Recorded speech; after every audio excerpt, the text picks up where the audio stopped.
All right, welcome back, everyone, for another deep dive into the JFK files. Yeah, always exciting to jump back into this. It really is. You know, it's amazing to think there's still so much to uncover in this vast collection. Oh, absolutely. Thousands of pages still left to explore. Right.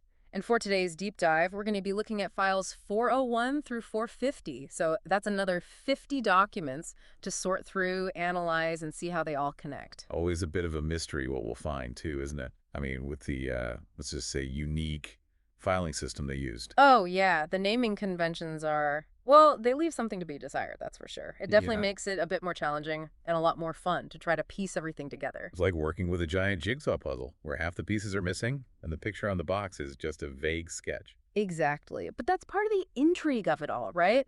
Trying to decode these cryptic clues and build a coherent picture of the events and individuals involved. Absolutely. And that's where we come in, I suppose. Right. And a quick reminder before we get too deep into this, just for everyone listening, remember that we're AI systems. So we're processing all of this information based purely on the data in the files themselves. Yeah, it's just raw text for us, no fancy insider knowledge or anything like that. So our analysis isn't a replacement for, a professional historian or investigator. We're not claiming to be experts, just trying to connect the dots as best we can based on the data. Exactly. Think of it as us offering a starting point for your own explorations. A kind of initial filter to highlight some of the more interesting threads. Perfect. Okay, so with that out of the way, let's dive into files 401 to 450. And one of the first things that really jumped out at us was this recurring mention of J-clans. Yeah, JClants definitely seemed to be a bit of a focal point in this batch of files. Definitely. It popped up in several documents, but the most interesting one, I think, was file 104 10119 10365. Ah, yes, that one was quite revealing. It was, wasn't it? It almost felt like we'd stumbled across some kind of internal guidebook on how to deal with anything related to Jake Lance. Exactly. It was fascinating. It really emphasized the importance of confirming any JClants-related source, making sure the information was reliable before doing anything with it. Which makes sense, right? You wouldn't want to act on bad information, especially when it comes to something that seems as sensitive as Jake Lance. Oh, absolutely. It immediately indicates that whatever JClants was involved in, it was something they were being extremely cautious about. And they even specifically state that there should be, and I quote, no objection to being responsive to inquiries about Jake Lance. Yes, but there's that huge caveat, isn't there? No objection to acknowledging it exists, but then a whole laundry list of things you absolutely could not reveal. That's right. They were walking this very fine line between acknowledging its existence, presumably for transparency's sake, while simultaneously guarding its operational details fiercely. It suggests to me that Jake Lance was probably involved in activities that they really didn't want public scrutiny on, but couldn't outright deny its existence. It's classic intelligence work, isn't it? Maintain just enough transparency to avoid suspicion, but keep the real juicy stuff hidden deep. It's almost like a magic trick, right? Distraction and misdirection to keep the audience focused on the wrong thing. Exactly. And then there's that whole section where they explicitly state what personnel should not comment on when discussing JClants, right? And the list is quite extensive, wouldn't you say? Activities of other agencies, funding, personnel figures, you name it. It was quite a list, and it included intelligence relations with foreign governments and any covert action operations. Those are some pretty big no-go areas. Yeah, Ming paints a picture of a highly compartmentalized operation. It might even suggest that JClants may have been controversial, something they really wanted to keep under wraps. And yet, there's this interesting counterpoint in the document. They allow for indicating principally J-Clans function abroad, particularly related to intel on the Soviet Union, China, and other denied areas. So it seems like they were okay with broadly hinting at its role in gathering information on key adversaries. It's almost as if they were trying to shape a specific narrative about JClants, focusing on its foreign intelligence gathering role, perhaps to downplay other more sensitive activities. That's a really interesting point. Almost like a controlled leak, right? Give just enough to satisfy curiosity, but keep the real secrets buried. Exactly. And then there's this little tidbit that I found quite intriguing. They mention an excellent opportunity to refute some pretty serious false allegations about JClants. Yeah. Things like involvement in narcotics trafficking and even the murder of Malcolm X. That was a huge red flag for me when I saw it. The fact that these allegations are even mentioned in an internal memo, no less, suggests they were already circulating at the time, either publicly or within certain circles.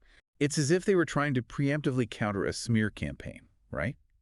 Perhaps they knew these allegations were about to become more widely known, and they wanted to get ahead of the story. It definitely raises some questions about what Jay Clance was really up to and why there were such serious allegations swirling around it. It does.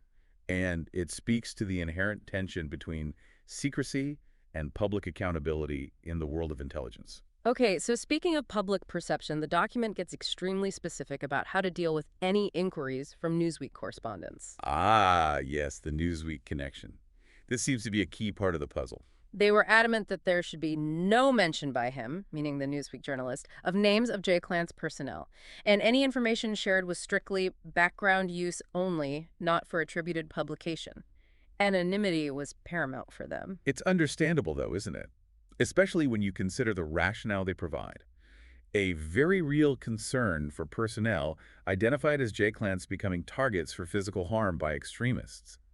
They even mentioned that this had already been an issue in some areas. It's a stark reminder of the risks involved in this line of work, particularly when dealing with sensitive and potentially controversial operations. It is, and the document goes a step further, advising the Newsweek correspondents to avoid giving any specifics about the questions they asked or the answers they received. It seems they wanted to control the narrative around J.K. Lance as much as possible, even down to the smallest details. They wanted to be the ones holding the puppet strings, so to speak. Okay, so we have a related memo, file 104-100-119-10367, which references some Newsweek articles from January 1970. It also mentions the founder of J. Clance. Based on that, we can estimate that these instructions from file 104-101-90365 were probably issued sometime around 1966. Yes, that timeline seems plausible. So these directives regarding J.K. Lance and the press were likely circulating in the mid-1960s. And there's another piece of the puzzle in file 104-101-19-10365 that caught my eye. It's a message that went out to multiple CIA stations around the world, places like Algiers, Saigon, Tokyo, a whole list. It basically alerts them that Newsweek magazine is in process of preparing a major story on the U.S. intelligence community and that Jake Lance would be included in this story. So it wasn't just damage control after the fact. They knew this potentially explosive story was brewing. Exactly. And the memo outlines what the Newsweek article was likely to cover. Major agencies, the community as a whole, funding, personnel, alleged inadequacies, and even proposed reorganizations. Quite a comprehensive expose, it sounds like. Wow, so what did they do? Well, the memo advises the various stations to proactively engage with the Newsweek correspondents in their respective areas. So try to manage the message, get their side of the story out there. Precisely. But of course, they're also told not to be identified as the source of any information. They wanted influence without accountability. Classic. All right, so it seems like Jake Lance was a major source of concern and maybe even a bit of a headache for the agency at the time. Definitely appears that way. Okay, well, let's move on to another intriguing figure who features prominently in these files. Robert A. Maheu. We have a whole stack of documents dedicated to him. Files like 104, 10121, 10341, 104, 10121, 10122, 102, 10279, and 104, 10122, 10344, just to name a few. It's like they were keeping a very close eye on him. They were definitely interested in him, that's for sure. And these files seem to be a mix of background checks and summaries of his activities. So who was this guy and why was he on the agency's radar? Well, Robert A. Maheu was he was a fascinating character. He had sort of a foot in both worlds, the public and the private.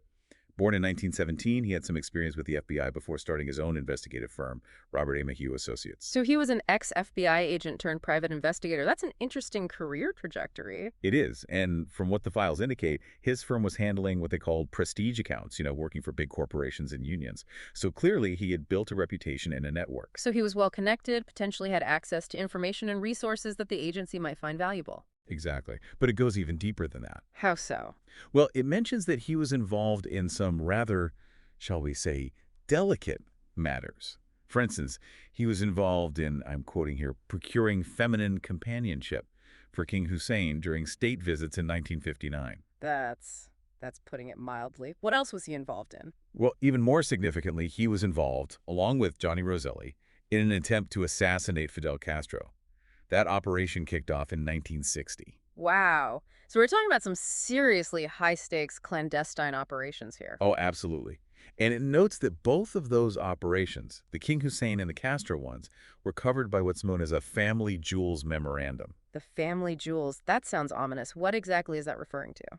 Well, it's a term used to describe a collection of, let's just say, embarrassing or potentially illegal activities undertaken by the CIA, things they definitely wouldn't want the public to know about.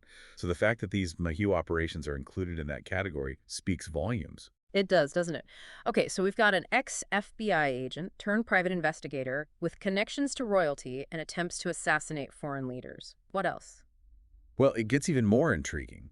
The files revealed that Mayu's firm was actually being assessed by the clandestine service, which is basically the CIA's covert operations arm, from 1954 all the way to 1970.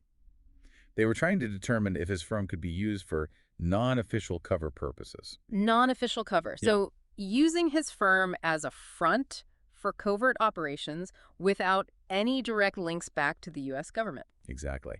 And the fact that they were looking at this for such a long period suggests that their interest in Maheu and his potential as an asset was serious. It wasn't just a passing thought, it was a sustained interest. Right. And then there's the Howard Hughes connection. Maheu was extensively involved with Howard Hughes and his various interests. Ah, yes, the enigmatic Howard Hughes. His name seems to pop up everywhere in this era. It does.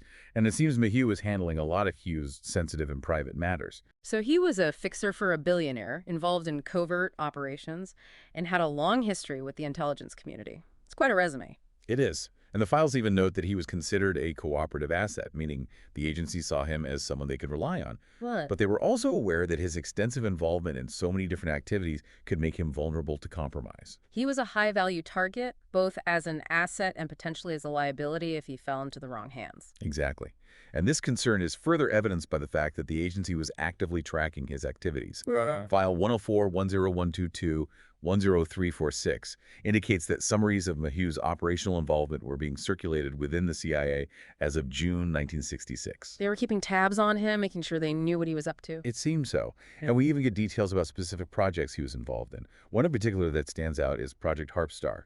It's detailed in files 104-10122 10346, 104-10122 10347, and 104-10122 10348. This one's quite a story. Lay it on me. Well, it involved finding an intelligent and attractive woman to get close to Sukarno, who was the president of Indonesia at the time. Oh, wow. That sounds like something straight out of a spy novel. It does, doesn't it? And the cover for this operation was quite intricate. They used a letter of introduction and even channeled funds through, of all things, 20th Century Fox. 20th Century Fox. That's an interesting choice for a money laundering scheme. It is, isn't it? Hmm. And the woman involved, she was codenamed Seema. She was briefed multiple times, and her last contact with the agency, according to these files, was in 1961. So this operation was active in the early 1960s. It's amazing to think about the lengths they went to for this kind of intelligence gathering. It really does highlight the level of planning and resources that went into these Cold War operations. And it wasn't just Harpstar either. There's also mention of Project Norfolk in file 104, 10122, 10348. And Maheu was involved in that one too. So it seems like he was quite the busy man working on multiple projects for the agency. He was definitely a key player, even if he was operating mostly behind the scenes. All right, so we've got J.K. Lance and Robert Maheu. Let's move on to another aspect of intelligence work that these files shed some light on: alias documents. Ah, yes, the world of false identities and cover stories. Exactly. So we have a few memos that deal specifically with the return and transfer of alias documents. Files 104, 10121, 10130, 104, 10121, 10133, and 104, 10121, 10197. Right. It wasn't just fake names. We're talking CIA credentials, driver's licenses, social security cards, even club cards. They really thought of everything. And it highlights the importance of maintaining operational security, right? These documents were essential for agents and assets to operate undercover without revealing their true identities and affiliations. Absolutely.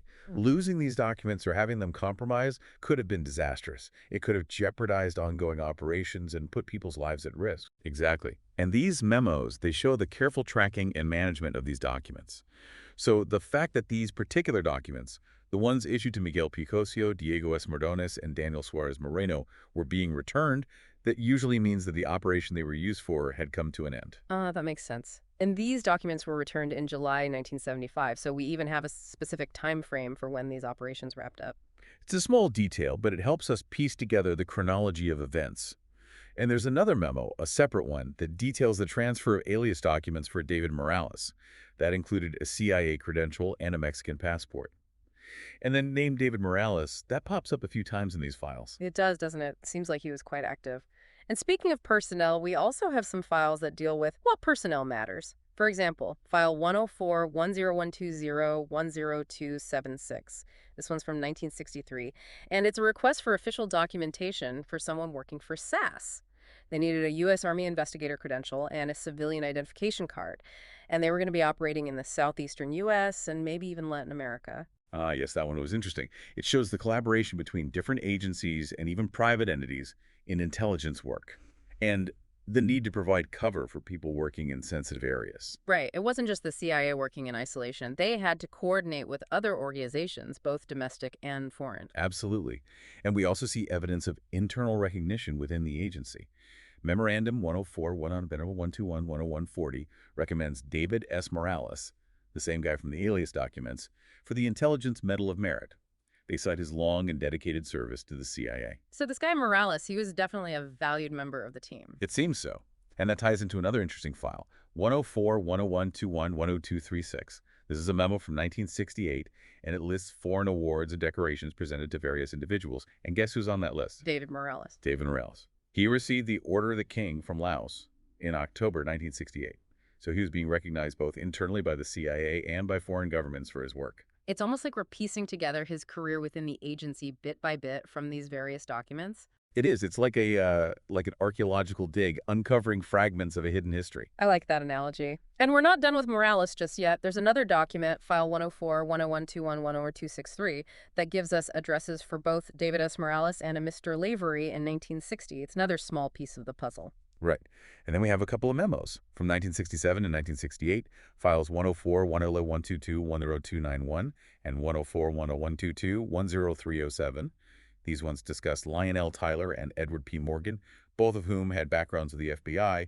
They were also connected to the Society of Former Agents of the FBI. So more former FBI guys. It seems like the agency had a bit of a pipeline from the Bureau. It makes sense, though, right? I mean, FBI agents already had the investigative skills and experience that would be valuable for intelligence work. Absolutely. Okay, so let's switch gears again. We have one document, file 104-10122-10405, that talks about something called Operation JM Cobra. This was happening in Santo Domingo in July 1968. Ah, yes, J.M. Cobra.